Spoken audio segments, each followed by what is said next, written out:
কাছে আমরা ওসমান হাদির জন্য দোয়া করি। আমরা ওর সন্তান ওর স্ত্রীর জন্য দোয়া করি।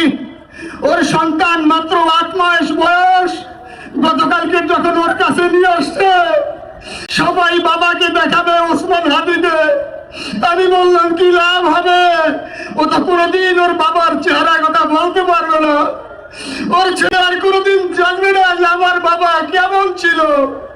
ভাইরা আমার, ওসমান হাদি আর ফিরে আসবে না।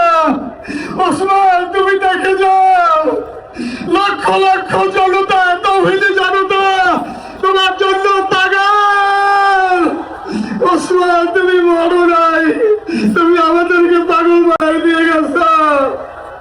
আল্লাহর কাছে আমরা সবাই দোয়া করি, আল্লাহ যেন আমার ভাই শহীদ শরীফ ওসমান হাদিকে জান্নাতুল ফিরদাউসের মেহমান হিসেবে কবুল করেন।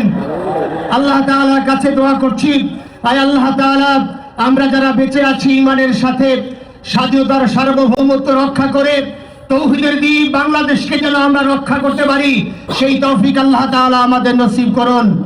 আপনাদের সবার কাছে দোয়া চাচ্ছি। আমার মেজো ভাই ওমর ফারুক সাথে ছিল, ওর জন্য আপনারা দোয়া করবেন। আমার ছোট বোন মাসুমা অ্যাবনরমাল হয়ে গেছে, তাকে চিকিৎসা করাচ্ছি, ডাক্তাররা বলছে অনেক বেশি সমস্যা। আমাদের পরিবারের জন্য একটু দোয়া করবেন। আমাদের আর কোনো চাওয়া পাওয়া নাই। শরীফ ওসমান হাদি, তুমি বেঁচে থাকো, আমরা ওর জন্য দোয়া করি। আল্লাহ তাআলা শরীফ ওসমান হাদিকে জান্নাতের